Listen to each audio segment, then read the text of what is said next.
At the beginning of the story, we meet a girl named Waverly. Her mom wants her moved to Toronto and become a doctor, but Waverly doesn't feel that path is right for her. She wants to follow her own dreams. So, instead of going to Toronto, she heads to a place called Holder, where her aunt lives. Her aunt picks her up from the airport. After they arrive home, Waverly quietly tells her, "My mom doesn't know I'm here. Please don't tell her." She adds, "If my staying here is a problem, I'll leave." But her aunt warmly assures her that she can stay in a guest house. And just like that, Waverly begins her new life at her aunt's place. The peaceful charm of the town makes her feel at ease. The next day, she visits the restaurant where her aunt works. Everyone there welcomes her kindly, especially a woman named Lena, who chats with Waverly and invites her to join their beach outing the next day. Right then, Waverly's phone rings. It's her mom, but she hesitates and doesn't answer the call. The next day, Waverly joins her aunt and their friends at the beach. There, she meets a lifeguard named Blake, who treats her with kindness and warmth. His sister is also at the beach, sitting with her boyfriend, doing drugs. This angers Blake deeply, and an argument breaks out between him and his sister's boyfriend. Amid the chaos, Waverly accidentally falls into the water. She doesn't know how to swim, but just in time, Blake jumps in and rescues her. Later that evening, Waverly returns home. That night, she gets a call from her mom, asking, "Where are you right now?" Waverly lies and says, "I'm in Chicago. I'll be in Toronto soon." She doesn't mention that she's actually staying at her aunt's house. The truth is, Waverly herself has no idea what she really wants. She's completely confused about her next step. The next morning, Blake stops by to check on her and asks, "How are you feeling now?" Waverly replies, "I'm doing fine." Blake offers to teach her how to swim if she wants. Waverly thanks him, then quietly says, "But I'm leaving tomorrow." Hearing that, Blake walks away. Sometime later, Waverly heads back to the beach. There, she sees Blake once again scolding his sister. She quietly ignores it and sits down on a chair, staring silently at the sea. As she watches the waves, she slowly drifts off to sleep. After a while, Blake gently wakes her up and even brings her some snacks to eat. They walk together along the beach, talking and getting to know each other better. Blake shares that he lost both of his parents, and that's why he takes care of his sister. He then asks Waverly about her family. She tells him that she's been in Chicago for the past 4 years for her studies, and because of that, she hasn't been able to see her mom or her family in all this time. But she adds that maybe soon she'll go see them. The bond between them grows stronger, and a beautiful friendship begins to form. After spending time at the beach, they return home. Coincidentally, Blake lives near Waverly's place, and today, her aunt sees them together. She notices how happy Waverly looks when she's with Blake. Afterwards, Waverly quietly walks into her room and begins packing her things. She's supposed to leave tomorrow. Her aunt comes in and gently asks, "Do you really want to go to Toronto?" But Waverly doesn't respond. Her silence says it all. Sensing her hesitation, her aunt softly says, "If you want, you can stay here. I'll help you get a job at the restaurant where I work." Hearing that, Waverly finally makes her decision. She's going to stay. Today, she feels genuinely happy. The following morning, Waverly heads back to the beach to meet Blake and says with a smile, "Will you teach me how to swim?" Blake nods, of course. He takes her to the swimming pool and begins teaching her the basics, how to float, how to breathe underwater. Waverly enjoys every moment with him.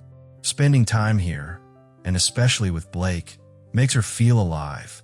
She also meets Blake's sister and asks, "Why don't you listen to your brother?" The sister shrugs and says, "Because he's always trying to control my life." The two of them share a long conversation, and a friendship starts to blossom. Later, Blake's sister takes Waverly to a special hidden spot, telling her, "Whenever I feel low, I come here. Don't tell anyone about this place." It becomes a small secret they share. Soon after, Blake's sister invites Waverly to a bar. They go there together and have a few drinks. At that same bar, Lena, Waverly's aunt's friend, is working. She says to Waverly, "If you're not going back, you could work here too." Waverly agrees, and soon she starts working at the bar. Blake often comes to see her. Whenever they get time, he continues teaching her how to swim. Little by little, Waverly begins to develop feelings for him. One day, before heading off to change, she surprises him with a kiss. Later that day, she asks her aunt, "Do you ever talk to my mom?" Her aunt sighs and replies, "No, not anymore. We used to be really close, but now there's distance between us." Once again, Waverly goes swimming with Blake. But today, she finally asks him, "Why do you keep spending time with me? Why are you teaching me to swim?" Blake looks at her and simply says, "Because I like you." Meanwhile, Blake's sister is having an argument with a boy nearby. Blake steps in, trying to calm her down, but instead, she lashes out at him and walks away in anger. Later, sitting quietly by the edge of the beach, Blake opens up to Waverly. He says, "After my parents passed away, I promised myself I'd always take care of my sister, but I feel like I'm failing her now. I can't move forward in a relationship. If I do, I won't be able to be there for her the way I should." Waverly gently smiles and replies, "We could just stay friends." Blake nods, "That's probably for the best," and walks away. But Waverly feels a quiet sadness because she knows now that she truly loves him. Back home, she shares everything with her aunt. Her aunt says softly, "You've always followed your heart, haven't you? Then do that now too." Waverly decides she will still spend time with Blake, even if it's just as friends. The next day, she goes swimming again. By now, Blake has taught her how to swim confidently. She cherishes every moment they spend together. They spend the day exploring, laughing, and enjoying each other's company. Later, they go swimming in the ocean again. And this time, they kiss once more. Waverly doesn't want to lose Blake, no matter what. And Blake, though still holding back his emotions, clearly cares for her too. They return home. That night, for the first time, their bond becomes intimate. Waverly feels truly happy. But just then, her mom calls.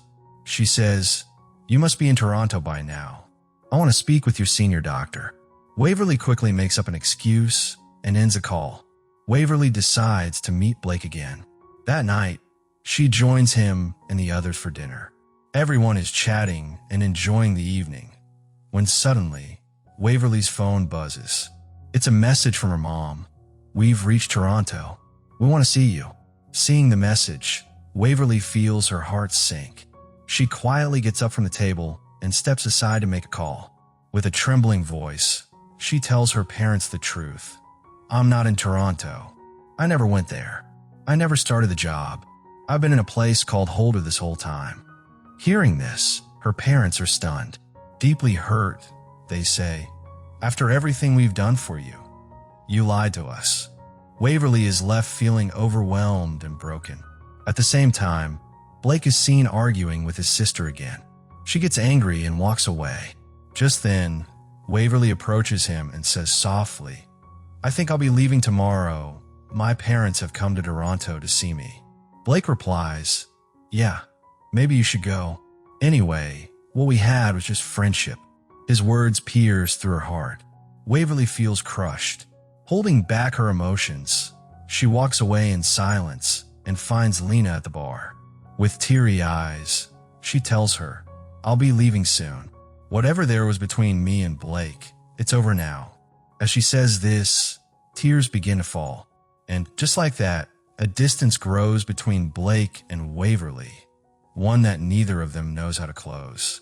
A few days later, Lena's home transforms into a joyful gathering. It's her baby shower, a day filled with laughter, love, and the gentle hum of celebration. Black arrives. Waverly is there too. But between them stands an invisible wall, silence thick with emotions they no longer know how to express. Their eyes meet from time to time, but their hearts remain distant. Waverly feels the weight of unspoken words, of feelings she once held close. She wants to forget, to let go, yet something inside her still aches. She isn't ready to speak. Not to him. Not yet. The wound haven't fully healed. The pride hasn't softened. Suddenly, the celebration takes a sharp turn. Lena clutches her belly in pain. Panic spreads. In an instant, she's surrounded by loved ones. They help her into the car.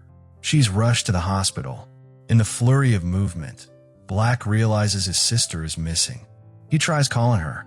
No answer. Worry begins to stir in his chest. Waverly, sensing his fear, remembers a quiet place his sister once shared. A retreat where thoughts run free. She leads him there, and just as she expects, they find his sister sitting in solitude. She doesn't need saving, just understanding. And for the first time, Black stops trying to fix everything. He simply listens. He accepts. Back at the hospital, life begins again. Lena gives birth. The room fills with relief and warmth. It's a moment of new beginnings for the child, for Lena, and for everyone who holds their breath during that night. Soon after, Black's sister encourages him to take Waverly to a place close to their hearts, a mountaintop that overlooks a peaceful lake. He does. The wind is calm. The silence is sacred. There, Black feels everything that once remained hidden. Regret rises to the surface. He sees clearly how deeply he loves her, how much he wants her to stay. For the first time, he is ready, but Waverly is not. She's already made her decision. She walks away. Her journey continues, not out of anger, but out of clarity. She knows what she needs now, and it's not to wait. The next morning, she leaves for the airport. A part of her still hopes he might come, might stop her, might say the one thing her heart longs to hear. But he doesn't. And in that silence, she finds her answer. In Toronto, her parents welcome her with a mix of joy and disappointment. They see their daughter, older, stronger, changed. She doesn't resist their concern anymore. She accepts their words, and in that quiet acceptance, healing begins. She doesn't argue. She simply agrees to start over. Not because she has to, but because she wants to. She begins to share, not just her journey, but what it has taught her. About love, about being seen, about letting go. She wishes for one more day with her parents, to truly be with them, to feel connected again. But their lives are moving too quickly, and by the next morning, they leave. She starts her new job. There's no fanfare, just a quiet strength in her heart. She is moving forward, alone, but not broken. And then, love finds its way back. Black arrives in Toronto, not with grand gestures or dramatic apologies, just with presence, just with eyes that have finally learned to see. He doesn't come to explain, he comes to stay. And in that quiet moment, something shifts. Waverly sees not just the man she once loved, but the man he is becoming. And in that stillness, they begin again. And just like that, the story drifts to its end, gently, like a paper boat floating away on a quiet stream. Life, in all its complexity, sometimes brings people close only to let them grow apart. But those who are meant to find each other, somehow, they always do. Even if it takes pain, silence, or time. In the soft ache of longing and the quiet strength of healing, this story reminds us that love doesn't always speak. Sometimes it simply stays. To all who listened, may you learn to forgive without forgetting yourself.